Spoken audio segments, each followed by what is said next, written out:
Olá a todas e a todos, sejam muito bem-vindas, bem-vindos ao nosso canal Prazer Carnal, cheio de novidades toda semana com os nossos cronistas, e aqui às quintas uma entrevista sempre importante para debater um tema do momento. Nós temos o privilégio de receber o Bruno Paes Manso, que é jornalista também formado em economia, passou pelas redações do Estado de São Paulo, da Veja, Folha de São Paulo, ganhou o importante prêmio Vladimir Herzog, é mestre e doutor em ciência política e pesquisador do importante núcleo de estudos da violência da USP. O Bruno foi convidado não só pela grande formação dele, mas por esse livro extraordinário, que eu tive o privilégio de terminar semana passada. É aquele livro que você adora ter lido e odeia ter tido acesso a essas informações que lhe deixam preocupado, que lhe tiram da sua zona de conforto. Mas é sobre isso que nós hoje precisamos falar, sobre violência urbana, milícias, política brasileira. Então, não se esqueça, por favor, se inscreva no canal, aciona aí o sininho para você ser lembrado dos nossos vídeos, e eu peço ao Nelson Garrone, sempre muito eficaz, que rode a nossa vinheta. Por favor, Nelson. Prazer Carnal.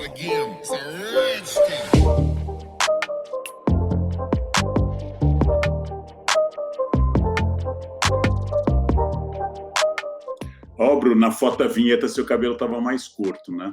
Veja, o meu nunca... Eu estava pensando nisso, viu? Muito obrigado. Pandemia, parei de ir no barbeiro. Exatamente. Preservamos assim a saúde. Muito obrigado por ter aceitado, Bruno. É uma honra receber alguém que escreveu um livro tão importante. Você já fez várias reportagens notáveis, mas esse livro, eu acho que ele tem um sentido muito importante neste ano, em particular, nesse momento da política brasileira. Eu vou começar lhe dizendo uma sensação subjetiva inicial que me assustou muito. Além de todos os dados da excelente narrativa da sua pesquisa, há uma coisa que mexeu comigo. Bandidos nós temos ao longo da história, sempre, sempre. Mas quer parecer, desde a primeira conversa que você teve com o Lobo, a personagem que você entrevista no começo, que nós estamos agora lidando com bandidos que odeiam o crime, com bandidos que detestam o mal. Pior, que talvez seja a pior categoria de criminoso, é aquele que se acha agindo ao lado do cidadão de bem, ou seja, aquele que vai matar para melhorar a sociedade. Esse incômodo que ficou era o seu objetivo de mostrar uma nova categoria de desvio da lei e da ética através de um discurso do bem e de uma sociedade boa? Sim, Carnal, é um prazer estar aqui com você, e para mim o privilégio é meu de ter você como leitor. Eu sou seu leitor há tantos anos também. Eu fiquei muito feliz quando eu vi sua postagem, fiquei vibrando aqui em casa, e eu agradeço aí o retorno e as palavras elogiosas. Sim, na verdade, eu não diria novo, mas eu acho que esse é o ponto principal, um dos pontos principais da discussão do livro e das pesquisas que eu venho fazendo há algum tempo. Uma das coisas que sempre me provocou e sempre me causou um incômodo e levantou perguntas ao longo das minhas pesquisas, e agora, durante a eleição de 2018, foi mais intenso e mais significativo, é porque aqui no Brasil, ao longo da história, mas principalmente em 2018, as mesmas pessoas que ficavam tão indignadas com a corrupção, elas votavam em alguém que, ao longo da história, fazia uma espécie de apologia à violência. Então, porque, ao mesmo tempo que o roubo e alguns outros tipos de crime causam tanta indignação, o homicídio e a violência muitas vezes é visto com uma certa condescendência.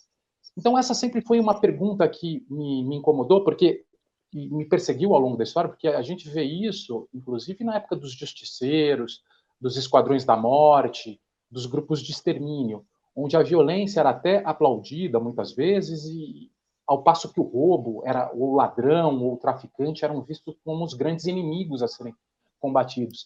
E tem uma questão aí que me parece importante, pelo menos essa foi um dos caminhos que eu percorri para tentar responder sobre isso, é que o homicídio é visto como uma solução e não como problema, muitas vezes. O homicídio é visto pelas autoridades como uma forma de estabelecer ordem, como uma forma de resgatar a ordem.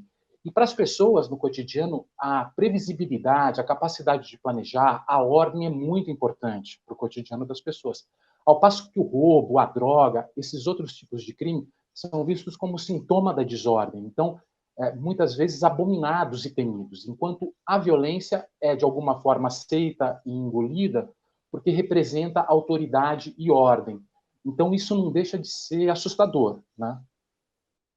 E uma falta, a gente chamaria em filosofia de axiologia, de equilíbrio de valores, quando você conta o episódio ocorrido diante daquela unidade que vendia lanches e a discussão por causa do troco, porque o suco custava tanto e os rapazes jogam a moeda e aí vá atrás deles e matam por causa de uma discussão de troco para não humilharem o trabalhador, você mata. Ou seja, entre o ressentimento, a humilhação, essa voz da milícia seria a voz desse grande ressentimento social, dessa dor social entre a ausência do Estado, o crescimento do crime organizado, a ideia de abandono, que eu não sou ninguém, então eu vou instituir minha própria ordem, como aqui em São Paulo, que, por exemplo, o PCC dominou as prisões depois do Carandiru, segundo os livros do Drauzio, e impôs ordem. O PCC impôs ordem aqui em São Paulo, nas prisões, aquilo que o Estado não conseguia fazer.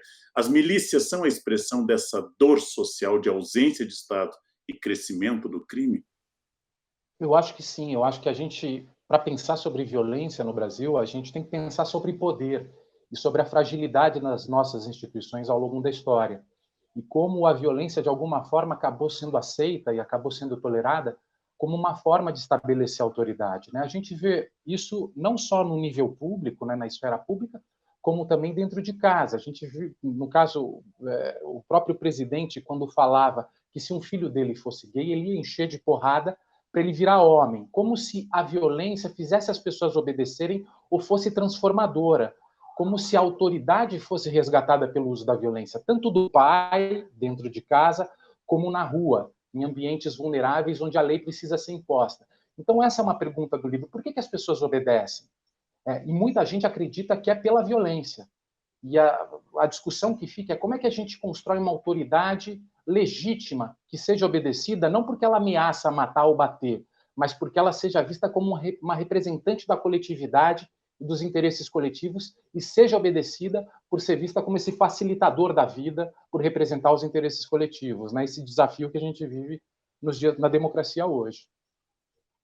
A pergunta que você faz eu acho fascinante, né? Como instituir uma autoridade aberta, transparente, democrática, respeitadora de princípios, como o artigo 5º da nossa Constituição. Mas é evidente, eu não sei se no início você seguiu outro rumo, que a violência constitui uma autoridade, como em um campo de concentração. Nenhum judeu fazia moção de protesto em Auschwitz, né? Escrevia um documento reclamando contra uma ação criminosa das autoridades alemãs. Mas, como lembra Gandhi, a violência é poderosa, apenas ela não constrói nada de duradouro ou de permanente. Então, de fato, eu consigo obediência com violência. Eu não consigo nem democracia, nem respeito, nem Estado. Então, acho que aí vem uma outra questão pior ainda, né? Não é apenas o Estado ausente, o crescimento do crime organizado, mas é também uma falência da própria crença em Estado de Direito. Eu acho que isso que eu tenho sentido de muitas formas no Brasil, que mais me preocupa. Eu acho que sim, é interessante todas essas questões que você também colocou, porque a violência ela serve para subjugar, né, para dominar. É diferente de você exercer uma liderança num Estado democrático, num Estado de direito, né? Você não está em guerra contra ninguém ou contra um grupo específico, né? Então, a violência tem esse papel importante numa guerra, num período extremo e excepcional. Num Estado democrático, numa democracia, o Estado exerce o monopólio legítimo da força, mas para garantir o contrato coletivo, que representa o interesse da maioria, né? E essa ideia abstrata do contrato coletivo e dos direitos, e do Estado de Direito, e dos direitos individuais, parece que se enfraqueceu nos últimos anos, né? Como se o discurso da guerra e o discurso da violência fosse a única forma de você construir uma autoridade que fosse vista como capaz de estabelecer alguma ordem possível, tal. Então, eu trabalho muito também com essa história no livro, e a narrativa vai da República das Milícias, chama um pouco isso, porque eu trabalho muito com essa ideia do ocaso da Nova República, né? Como esses 33 anos de Nova República, em algum momento, ela passa a ser desacreditada, as pessoas passam a perder a fé na política, passam a desacreditar no político. E quando você desacredita no político, você chama a polícia, você chama a violência, você tenta resgatar a perda da fé na política pela polícia e pela violência. Eu tenho a sensação que você já ouviu essa crítica que eu ouço muito, especialmente com o público fora da universidade, que é a seguinte: você disse é absolutamente usual essa violência em clima de guerra, e não dentro de um Estado democrático, afinal, o Estado não está em guerra com os cidadãos, mas que isso seria uma abstração de intelectuais que vão lá pegar sobre as origens da violência em Foucault e análise da microfísica do poder, enquanto que nas ruas a população, por exemplo, aqui especificamente do Rio de Janeiro, ela sente uma guerra. Ela sente uma guerra ocorrendo, ela sente um estado de guerra civil no qual ela é a vítima. Então, nesse caso, prevalece uma espécie de direito robesiano, né? Aí o homem é o lobo do homem, eu aceito uma violência que esteja do meu lado para vencer, como foi em qualquer outro momento da história, para vencer uma outra violência. Você já deve ter ouvido essa crítica, que eu já escutei bastante em análises minhas sobre violência, né? Sim, sem dúvida. E lobo, inclusive, um dos motivos do apelido é robesiano mesmo, né? Você citando Hobbes, é um dos inspiradores, apesar de ter partido da entrevista dele, eu achei interessante que ele falou sobre isso, mas eu achei que casava muito com essa ideia robesiana de selva, né, pré-estado. Mas eu concordo, claro, concordo com você. A gente que trabalha lá no NEV, por exemplo, o NEV está com 30 anos, e a gente imaginava, e o Sérgio Adorno, o Paulo Sérgio Pinheiro, as pessoas, a Nancy Cardia que fundaram o NEV, quando fundaram, no começo da Nova República, imaginava que a democracia ia se permitir que houvesse uma discussão mais atual e mais apropriada sobre direitos humanos e sobre Estado de Direito e sobre democracia.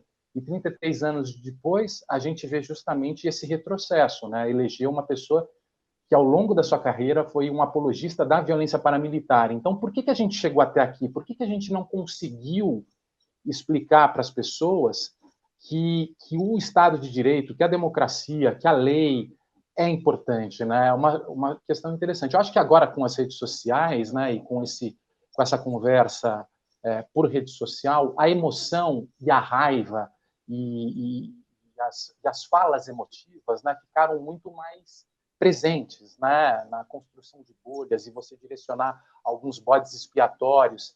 E a gente tem uma luta desigual, tentando falar, não, olha, veja bem, você tem que pensar na democracia. São coisas muito abstratas e a raiva é muito concreta, né? O ódio é muito concreto. Os sentimentos, todos esses sentimentos são muito concretos, né? Então fica quase desigual essa disputa retórica aí, né? Você tocou, Bruno, nessa questão do Estado Democrático de Direito. Tivemos eleições, temos eleições regulares, temos habeas corpus, temos liberdade de imprensa e, segundo o jornal O Globo, 7 investigados e condenados por integrarem organizações criminosas conseguiram se eleger e 12 conseguiram vagas de suplentes no estado do Rio de Janeiro. Quer dizer, não é um golpe de Estado, não estão tomando à força o poder. A Bastilha não está caindo porque o povo está enfurecido, estão elegendo gente para a Bastilha. Então, isso é o mais preocupante, quer dizer, seria o apoio democrático e das urnas às formas de violência ilegais? Claro, sem dúvida, Leandro. Quando a gente fala do Bolsonaro e conta a respeito da história pregressa dele, dos 27 anos e desse trabalho todo que ele fez no Congresso, ele sempre se tem uma qualidade do Bolsonaro que ele sempre foi muito transparente e falou o que ele pensava. Inclusive falava coisas que os próprios militares nos porões ficavam constrangidos em dizer, defendendo tortura e assassinatos, essas coisas todas. Para mim isso não é tão importante como o fato de 60 milhões de pessoas terem votado nele e terem sido seduzidas e terem engolido esse tipo de discurso. Para mim, essa é uma grande questão do livro, né? Por que em algum momento ele que tinha poucos votos, né, cento e tantos mil, de algumas pessoas para deputado federal, que viam ele aquela figura meio folclórica, meio macabra, que defendia assassinatos. Enfim, sempre tem um grupinho que vai eleger isso, historicamente também, nos diversos parlamentos, a gente vê sempre um fora da curva lá, com esse discurso meio homicida, meio apologista da violência. Mas o que aconteceu em 2018 para que 60 milhões de pessoas votassem nele, né? Então, eu acho que essa é a grande questão. Independente da trajetória e da figura dele, teria que ter sido caçado antes, teria que ter sido caçado por falta de decoro em algum momento, sim, não, tal. Mas por que em 2018 ele vira esse representante de alguma coisa que a gente ainda tenta entender o que é, né? E eu vi uma pesquisa de outubro de 2020 da Federal Fluminense que fala que 57% do território da cidade do Rio de Janeiro está em área controlada por milícia. Você acha esse dado otimista, pessimista ou realista? O Neve USP, inclusive, participou desse estudo, junto com a Universidade Federal Fluminense, junto com o Fogo Cruzado, o Pista News, uma série de instituições do Rio. A gente, junto com o Disque Denúncia, a gente pegou esses dados a partir de uma série de denúncias que são feitas ao longo do ano no Disque Denúncia. Então, a partir dessas denúncias, a gente consegue georreferenciar os lugares onde cada facção tem uma ascendência. É uma primeira informação. Eu acho que a gente precisa, de alguma forma, refinar esses dados, mas é uma fotografia talvez a mais fiel que tenha sido publicada até agora. E é mais de 50% do território dominado pelas milícias, né, outros 20 e tantos por cento dominados por tiranos ou grupos armados ligados à venda de droga, ou seja, o que mostra alguma coisa que no livro eu chego a mencionar, né, que muitas pessoas me diziam lá no Rio, pesquisadores e pessoas que transitam nessa cena, que o Rio de Janeiro é uma espécie de Game of Thrones gigante, né? São várias comunidades fortemente armadas, com grupos se gladiando entre si, com 3 grandes bandeiras que juntam as comunidades em torno de paramilitares, Comando Vermelho, Terceiro Comando Puro, mas a República está distante, né? Você não tem uma lei geral, um estado de quase uma fase pré-moderna, né? Nessa fase medieval quase que a gente viu na série, eles usam como metáfora para falar sobre a cidade do Rio, né? Você tinha feito na pesquisa anterior sobre a ascensão do PCC, você fez no seu texto um reflexo sobre o crime organizado clássico, esse crime, e agora passou para as milícias. Como as milícias não estão presentes no Brasil inteiro, e nós estamos falando para o Brasil inteiro, você tem como definir com clareza, para aquele que nos acompanha aqui no Prazer Carnal, o que é uma milícia, o que distingue uma milícia de outro tipo de crime que você pesquisou antes? A milícia do Rio de Janeiro está muito ligada à história do crime no Rio de Janeiro. E a história do crime no Rio de Janeiro, principalmente a partir dos anos 70 e 80, teve muito ligada à venda de drogas. A partir do momento que o cartel de Cali e o cartel de Medellín passaram a vender drogas para fora, e a cocaína virou uma commodity importante nesse mercado ilegal, isso começou a gerar muito dinheiro, né? E no Rio de Janeiro, com a formação da Falange Vermelha, que viria a ser o Comando Vermelho, o território passou a ser muito importante para a venda varejista desse produto. Então, a compra de armas e o domínio do território para a venda desse produto foi muito importante. A milícia surge no contexto de conflitos que as facções, porque aí teve o Comando Vermelho e surgiram facções rivais, como o Amigos dos Amigos, o Terceiro Comando, e passaram a disputar território, causando um pânico generalizado na população do Rio, que foi muito traumatizada com esses conflitos que existiam. A milícia surge como uma nova autoridade se vendendo como alguém queria levar a ordem para os territórios ameaçados por esses grupos. E elas também passam a dominar territórios e passam a fazer parte desse tabuleiro georreferenciado aí que eu estava citando, disputando o território com esses grupos. Só que, em vez de vender drogas, eles cobram e conseguem receita por outros tipos de atividades criminosas, como venda de terrenos em áreas proibidas e protegidas ambientalmente, venda de imóveis irregulares, cobrança de taxas de segurança a moradores, a comércios, venda de gás, venda de internet, venda de gato-net, venda de cigarro pirata, e com o tempo passam também a vender drogas, né, a organizar a venda de drogas. E aí, ou seja, também faz parte do domínio territorial para conseguir receita a partir do crime. Nos outros estados do Brasil, você tem diferentes contextos. No Pará, as milícias estão se fortalecendo, ligadas à própria história do crime do Pará, mas também vinculadas a roubo de carros, a tráfico de drogas, a uma outra série de crimes, não tão territorial como no Rio. No Mato Grosso do Sul, mais ligada à disputa de terras. E o que a gente detecta é que o aumento da violência policial, muitas vezes, é o sintoma do fortalecimento desses grupos paramilitares, porque a carta branca para matar permite a esses grupos depois ganharem dinheiro com esse aval que a sociedade dá para eles matarem. Então, é uma coisa que exige a gente prestar muita atenção, porque quando a polícia começa a matar mais, é um sintoma de que pode estar havendo algum tipo de organização criminosa para ganhar dinheiro com essa violência também. Então, esses 3 anos de recordes sucessivos faz com que a gente preste atenção no resto do Brasil. A violência é uma commodity também, ela pode ser vendida e você pode vender a proteção contra ela. É muito curioso que eu estudo muito a história dos Estados Unidos, especialmente a independência, e lá quem ajudou a romper com a Inglaterra foi o homem minuto.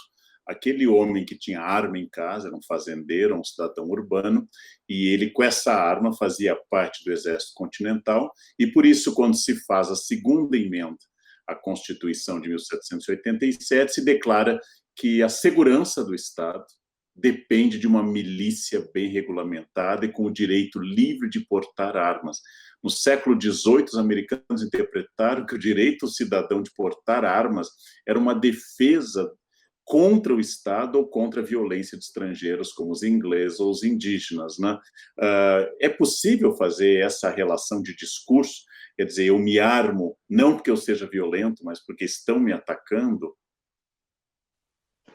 Eu acho super interessante esse paralelo, né, e esse termo usado aqui no Brasil, que milícia tinha essa conotação positiva como um grupo que se protegia do Estado, do totalitarismo, não só a milícia, como a própria imprensa, né? Os pais fundadores chegavam a dizer que preferem uma sociedade sem Estado do que uma sociedade sem imprensa, porque eles tinham muito medo do papel que o Estado podia exercer como tirania, né? Nesse caso, são grupos que, na verdade, se sentem incomodados com a Constituição de 88. No caso do Bolsonaro, ele sempre foi muito uma pessoa que, junto com outros militares da linha dura, que vinham se formando ao longo dos anos 80, fazia discursos contrários aos direitos conquistados a partir da Constituição de 88. O próprio direito, a questão dos direitos humanos, ele falava que era uma forma de proteger bandido e tudo mais. E a partir disso, e a partir de um discurso anticomunista, anti-esquerdista, que vai dialogar com a direita americana, vai dialogar com Olavo de Carvalho, vai dialogar com Carlos Brilhante Ustra, que no livro A Verdade Sufocada diz que o grande problema da ditadura militar foi ter cedido o poder para os guerrilheiros que agora estavam comandando o Brasil, né? Esse discurso antissistema e anti-Estado acaba sendo uma espécie de representante ideológico dessa coisa meio quase anárquica e revolucionária antissistema, mas pelo meio da violência em defesa desses cidadãos de bem, né? Então é interessante como as coisas vão se invertendo, né? Como alguém que na verdade seria o representante da tradição, como ele se diz, tem artifícios revolucionários e violentos para impor sua vontade, que é uma vontade retrógrada de décadas atrás, né? As coisas vão ficando muito complicadas, né? As coisas vão se misturando assim com o tempo. Fica difícil você explicar e entender. Tradicionalmente se diz de forma crítica que o defeito da esquerda é idealizar o futuro e o defeito da direita é idealizar o passado, que a direita constrói um passado edênico, maravilhoso. Quando a gente, por exemplo, estava em 72, a gente andava pelas ruas distribuindo morangos e cantando hinos patrióticos, nunca teve um assalto e assim por diante. Mas o que me interessa especificamente, já que você também tem uma boa formação em economia, é a milícia como negócio. A milícia parece um negócio muito sofisticado, muito avançado, né? É muito curioso que no Brasil a única instituição que leva a palavra organizada é o crime, né? É uma instituição que a gente chama de organizado. Quando eu estava na USP, me diziam que no Brasil tinha 3 coisas organizadas: Igreja Católica, Exército e o Partido Comunista. Agora parece que nós temos um quarto elemento, se é que os outros continuam organizados, que são as milícias. É um grande negócio. É um negócio muito mais seguro e mais próspero que o tráfico de drogas, por exemplo. Porque, como me disse um traficante que eu entrevistei nesse livro, o varejo da droga ele é muito custoso, porque você precisa pagar propina para policial, você precisa comprar armas, você precisa comprar munição, você precisa entrar em conflitos quase cotidianos com a polícia e com grupos rivais. E, no final das contas, é muito pouco dinheiro que sobra para o traficante. Algum traficante que é preso ou que sai do crime dificilmente fica milionário. É diferente do traficante no atacado, que a gente vê, que age nas fronteiras. No caso das milícias, não. O fato de você não ter esses custos de compra de mercadorias e da polícia ser um ator que joga a favor de você, e você não precisa pagar propina para os policiais, eles não vão fazer operações cotidianas como fazem nos morros, essa receita fica praticamente livre para que você invista em seus próprios negócios, lave dinheiro. Então, uma coisa que me impressionou muito, e me chamou muita atenção para isso, foi a minha visita a Rio das Pedras, né? Que eu imaginava uma comunidade, eu não sabia muito bem o que esperar, e era uma espécie de 25 de março no meio da comunidade, né? Uma intensidade, uma quantidade de gente na rua, comércio de todo tipo, desde sushi a um hambúrguer artesanal, rabo de galo, galinha ensopada, biquínis, loja tradicional, loja de roupa jovem, o açaí, eu fui comer um açaí, tinha um açaí de R$ 1, do tamanho de um copinho de brigadeiro, e um açaí de 1 litro, R$ 10. 7 tamanhos de açaí, uma diversidade comercial absurda, né? E me chamou, então, a atenção o dinheiro lavado nesses lugares, o reinvestimento na própria economia local. É interessante essa dinâmica. Um amigo meu me disse, olha, Rio das Pedras é o lugar onde você vai comprar o parafuso às 3 da manhã, porque é o único lugar que vai ter lugar aberto para você comprar. Então, é um outro lado assim desse dinheiro ilegal, como é que ele é reinvestido na economia e como a guerra exercida pela polícia atrapalha essa economia muitas vezes, né? E nesse caso, as milícias, apesar de não serem unificadas com um único comando, elas entram em atrito, como tem no caso de tráfico de drogas, que os atritos são muito fortes entre os grupos, ou as milícias, mesmo atomizadas em diversas regiões, elas convivem com certa harmonia? Eu acho que elas convivem melhor até porque elas surgiram e se fortaleceram numa fase pós-conflitos e autodestruição do tráfico, né? O próprio PCC, também em São Paulo, a partir dos anos 2000, eles perceberam que os conflitos geravam autodestruição e prejuízo. Então, essa reflexão e esse profissionalismo no crime já vem, a partir dos anos 2000, se fortalecendo. E a milícia surge nesse momento, também junto com uma bandeira de ordem, de Estado, que acaba facilitando o diálogo. Mas existem conflitos, existem disputas locais, territoriais muito mais localizadas. E também tem uma certa tradição, porque a presença do bicho é muito forte, né, nesse meio, nesse grupo, que também, historicamente, já tinha aprendido que dividir e organizar o crime é a melhor forma de ganhar dinheiro. Então, existem conflitos localizados, existem uma série de disputas, mas nada comparado com os conflitos de Comando Vermelho, Terceiro Comando e ADA que existiam nos anos 90. Você que pesquisou, entrevistou, analisou dados, fez um livro, reportagem tão bom, você vê, não é o seu objetivo, mas você vê como cidadão pesquisador, você vê alguma possibilidade de solução? Ou nós temos que piorar muito para ter uma reação, como aconteceu no México, o crime organizado controlou áreas assim inteiramente, como já aconteceu nos Estados Unidos com Al Capone no meio oeste, aconteceu em vários momentos da história que o crime dominou completamente o sistema. Você vê alguma solução para esse problema das milícias? Olha, Leandro, eu acho que a gente está no fundo do poço. Eu acho que já, talvez esse livro, até o Mário Sérgio Conte ele escreveu na Folha, que é o livro mais candidato ao livro mais triste do ano, né? Porque é muito difícil tudo isso que a gente vê acontecendo nas instituições do Rio. Eu acho que esse livro, não que eu tenha essa pretensão, mas tem esse papel meio de catarse de você descrever esse fundo do poço de uma forma mais objetiva, não para gerar imobilismo, mas talvez, quem sabe, né, gere reação, porque eu acho que o primeiro passo depende de você assumir a gravidade do problema. Não dá para fingir que a coisa é tranquila ou que a coisa não é tão grave como é, né? Porque senão a gente vai empurrando com a barriga até uma nova crise acontecer, e as necessidades de reforma são profundas. Então, eu acho que esse papel do jornalismo, da pesquisa, das ciências humanas, é muito ligado, eu menciono isso, ao terapeuta, né? Quando a gente vai fazer análise, a gente tem que olhar para dentro, ver os nossos conflitos, as nossas crises, as nossas sombras, o nosso sofrimento, e com um olhar verdadeiro para a gente conseguir racionalizar a respeito disso e amadurecer a partir dessa racionalização e dessa autopesquisa que a gente faz com a gente mesmo. Eu acho que o jornalismo, o livro, as ciências humanas, teve, não que eu tenha conseguido, mas a pretensão era essa, esse olhar para dentro, esse olhar para os nossos conflitos, para as nossas raivas, para as nossas sombras, para a partir daí tentar amadurecer de uma forma mais racional, né, de uma forma mais tranquila, assumindo o buraco, né?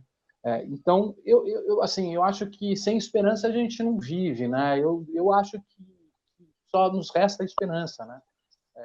Eu tenho Enfim, a... não... Falam? Diga. Não, diga, quero te ouvir. Acredito muito na esperança, encerro artigos meus, minha exaltação à esperança, que a esperança estabelece uma utopia possível, e a utopia, desde que a palavra foi criada por Thomas More, serve como instrumento de transformação do real.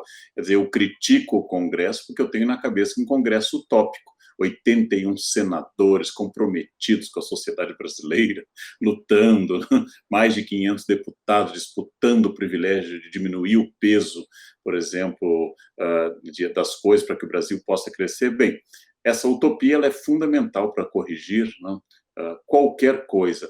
Mas a violência ela é nacional, tem cidades notáveis pela violência, Fortaleza, Recife, Vitória e Vila Velha, tem índices altos de violência. Aqui em São Paulo, nós temos índices altos de violência. A pergunta que eu faço especificamente, por que o Rio? Quer dizer, por que a segunda maior cidade do país, ex-capital do Império e da República, por que o Rio em particular? As milícias surgiram lá, você diz, ou porque eu fui escrever sobre o Rio?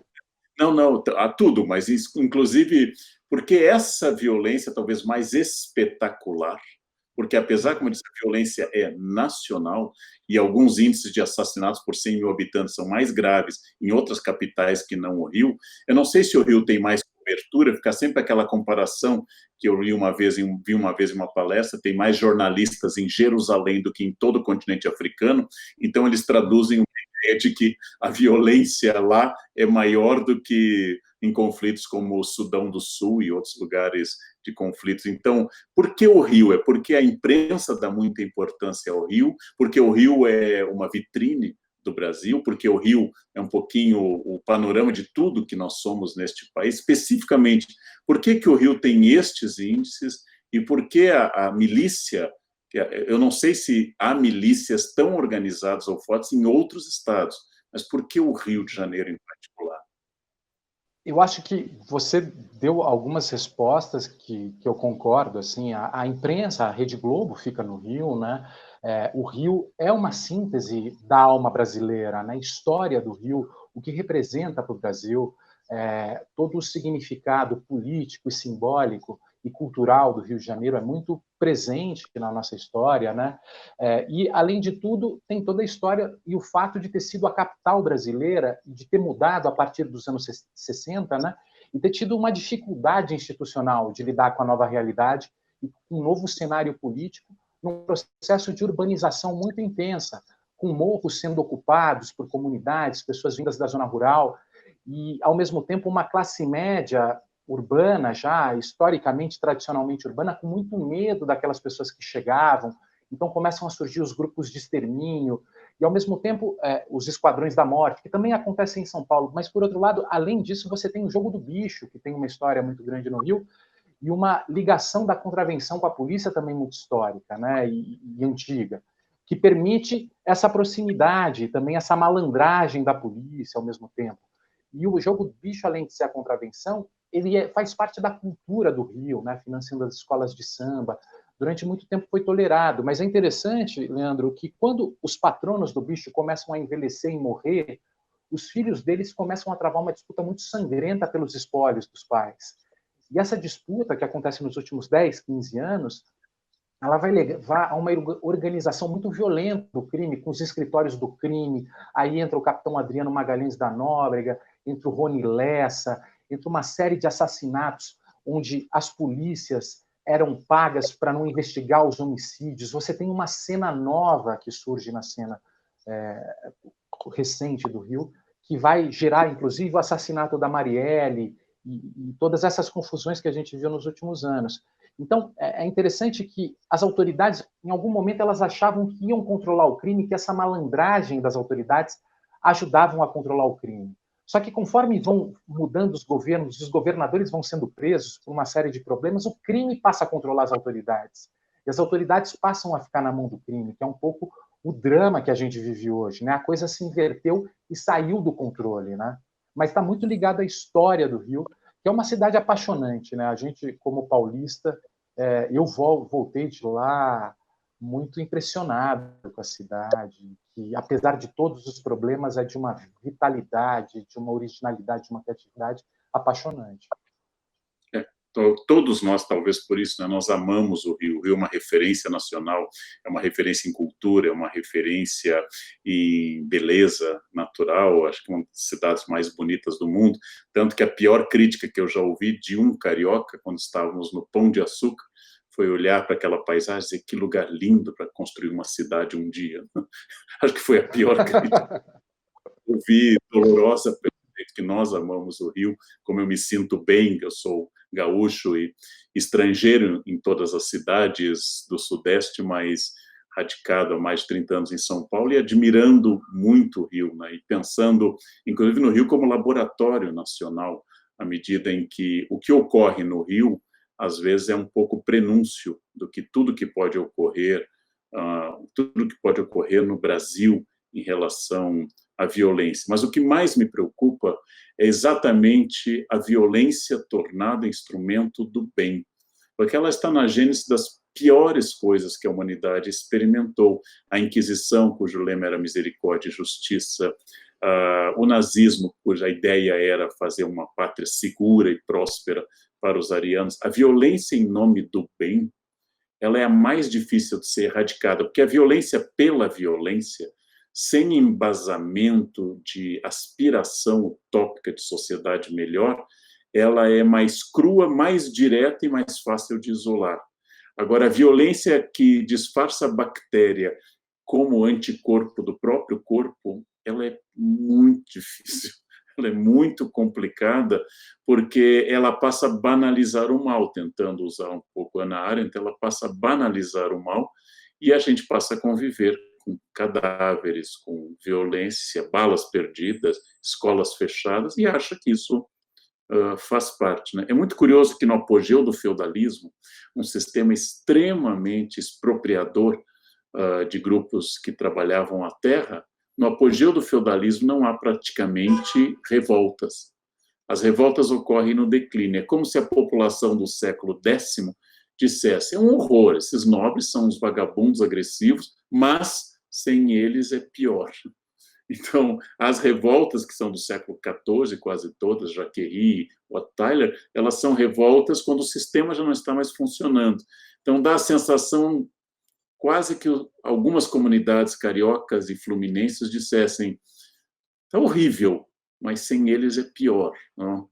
Seria ainda mais... Leandro, você não acha que isso pode estar ligado, de alguma forma, a uma questão de declínio de alguma fase que a gente está vivendo no mundo, a mudança dos trabalhos, do tipo de trabalho, a mudança cultural, essa pós-modernidade, que faz com que muitas pessoas, homens principalmente, a gente vê essas lideranças masculinas que perderam seu papel, inclusive, que tinham nos anos 50, 40, né, hoje com um papel fundamental da mulher na sociedade, né, se sentindo deslocados e falando, gente, a gente quer voltar para o passado era muito melhor. Então, são lideranças autoritárias, masculinas, né, e muito parecidas, vivendo, me parece, nesse momento de transição, nesse interregno também, né, de alguma modernidade que está surgindo aí, e a gente está com muita dificuldade de lidar, e sofrido mesmo, né?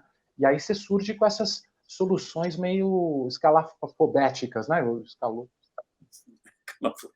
Daqui a pouco eu vou fazer um dicionário da nossa entrevista, interregno, escalafobético. Eu olho para a década de 1930 do século passado como um momento que os brasileiros, especialmente a inteligência brasileira, começava a pensar o que era o Brasil. É o caso de Casagrande Senzala, do Freire, é o caso de Raiz do Brasil, do Sérgio Buarque. Na década de 40 surgem obras do Caio Prado Júnior, pensando à esquerda esse mesmo país. Na década de 50, Raimundo Faoro, com Os Donos do Poder. Na década de 60, cepalinos, gente que pensava para cepar o subdesenvolvimento. E a experiência que eu vivi já como professor, que foi a Constituinte de 87, a Constituição promulgada em outubro de 88, era tudo que é ruim pertence ao autoritarismo, tudo que é bom vem de um novo pacto social. Esse pacto vai garantir amplos direitos inéditos, trabalhistas, racismo como crime inafiançável e imprescritível, garantia de terra para os quilombolas, e essa Constituição, cheia de ansiedades utópicas e de cidadania, ela foi gerenciada por pessoas da velha ordem, de Sarney em diante. Não foi gerenciada por utópicos, né? Pessoas da velha ordem. Então, durante mais de 30 anos, a população experimentou uma Constituição profundamente democrática, com coisas extraordinariamente cidadãs, mas, na prática, sentia o crime, a falta de emprego e o colapso do sonho de ascensão social que marcou o início do século XXI. Então, como eu vejo a nossa década de 2020, sem projeto nacional, a violência prática, voltamos ao termo robesiana, quer dizer, como diz Maquiavel, né, seria um horror se as pessoas fossem boas, mas o que eu digo é bom porque as pessoas não são boas. O mundo que eu lido a cadeira do poder está sempre ocupada, e se eu não ocupar, ela vai ser ocupada. Então, o que eu sinto hoje, intuitivamente, não sou especialista em século XXI, e muito menos em sociedade brasileira, é a solução do cada um por si, cada um resolve o problema no seu feudo, sem discussão teórica, sem coisas abstratas como direitos humanos, sociedade livre, sociedade aberta, porque não me interessa o habeas corpus, interessa conseguir sobreviver. Habeas corpus é muito difícil, e ainda é estrangeiro, é uma palavra latina, é muito difícil. Então, aí, é uma sociedade que não abstrai mais e não tem projeto nacional. Para ela voltar a ter projeto nacional, talvez ela precisasse de um pacto político que, nesse momento, não está ocorrendo. Porque os líderes políticos, muitos, não todos, não falam de pacto político, mas continuam excluindo, na lógica nós contra os outros, excluindo cidadania para quem pensa diferente. Cidadania. Então, não há um projeto nacional, tem um discurso político de integração de costura nacional e assim por diante, que mesmo gente autoritária como Getúlio Vargas tiveram no passado. Extremamente autoritário, repressor, torturador, Getúlio Vargas tinha um projeto nacional. Não é? Isso parece, também existiu com Juscelino, também existiu com a ditadura, era um projeto voltado a um modelo de nação e que excluía outros modelos de nação, mas parecia haver um sistema.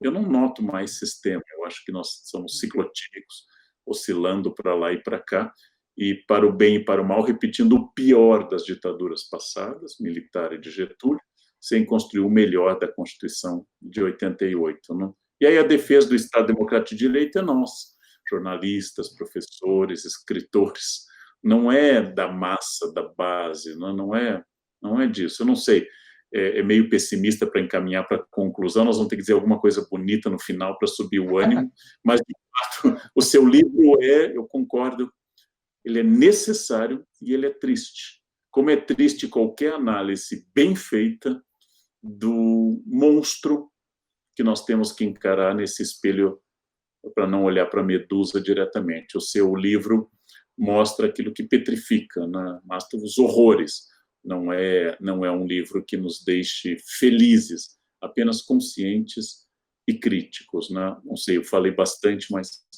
você é o entrevistado. Não, acho ótimo, é uma conversa, para mim essa troca é fundamental. E para falar alguma coisa talvez um pouco mais positiva, mas ao mesmo tempo que a gente está nessa busca, né, a gente parece estar meio perdido, né, sem essa referência do passado, parece que o modelo passado esgotou e a gente não sabe para onde ir para o futuro, mas surgem vozes interessantes, né? Esses tempos, enfim, eu estava lendo o livro do Ailton Krenak, você vê uma liderança indígena falando coisas sobre a terra e sobre o papel do homem se ver como centro do universo, e a gente deveria se olhar o planeta como centro do universo, a terra, a natureza, e tendo uma voz muito forte, e a gente prestando atenção no que ele fala, coisa que parecia algo de primitivo, e a gente fala, gente, eles falavam isso desde sempre, e agora está fazendo tanto sentido, né? São coisas que hoje passam a fazer parte da nossa análise, da nossa reflexão, como um norte, né?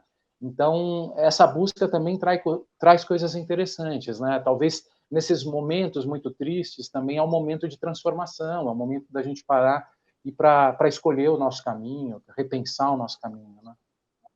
Concordo, entrevistei o Ailton Krenak aqui no meu canal e acho maravilhoso, mas se você frequentar meu canal e observar o número de visualizações do vídeo com o Cacique Krenak e o número de visualizações de vídeo nos quais eu falo de questões mais pessoais e menos políticas ou coletivas, parece a ascensão de um modelo em que, como o mundo está perdido, eu vou salvar a mim mesmo. O mundo está perdido, eu vou pensar em mim mesmo. Eu tenho uma teoria em história que os discursos de autoajuda florescem quando a política fracassa, ou seja, quando você não consegue mais uma solução coletiva, você se volta à ideia interna, que é o único mundo que você exerce um tímido controle, pelo menos, né?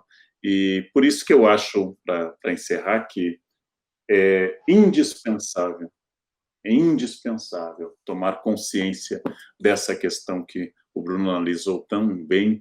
É indispensável ler aquilo que me incomoda, porque o que me incomoda me faz crescer, me obriga a dar novas respostas, me obriga a repensar.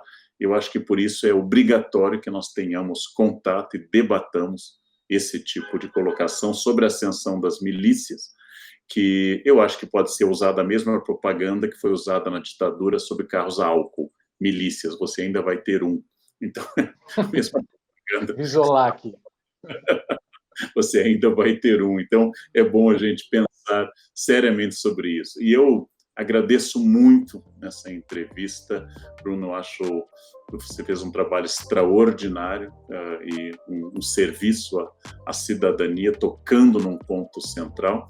Eu peço que as pessoas continuem muito ligadas a esse tipo de debate, que se inscrevam no canal, que, concordando ou discordando, tomem consciência das coisas que estão acontecendo, porque senão vamos ser como as crianças que, tendo medo do possível monstro no armário, fecham os olhos na crença de que tudo vai desaparecer. Não desaparece. O monstro continua e é um monstro muito específico, muito violento e talvez hoje um dos maiores riscos à sociedade de um Estado que se pretende baseado na lei, na transparência e na ideia de uma democracia de direito. Então, acho que você fez um trabalho brilhante e recomendo às pessoas como quase uma missão que elas tomem consciência dos riscos que nós estamos passando. Muito obrigado, e para vocês que acompanharam aqui a entrevista, até a próxima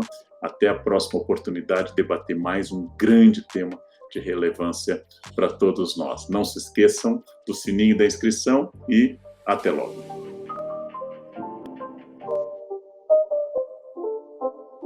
Prazer, Carnal.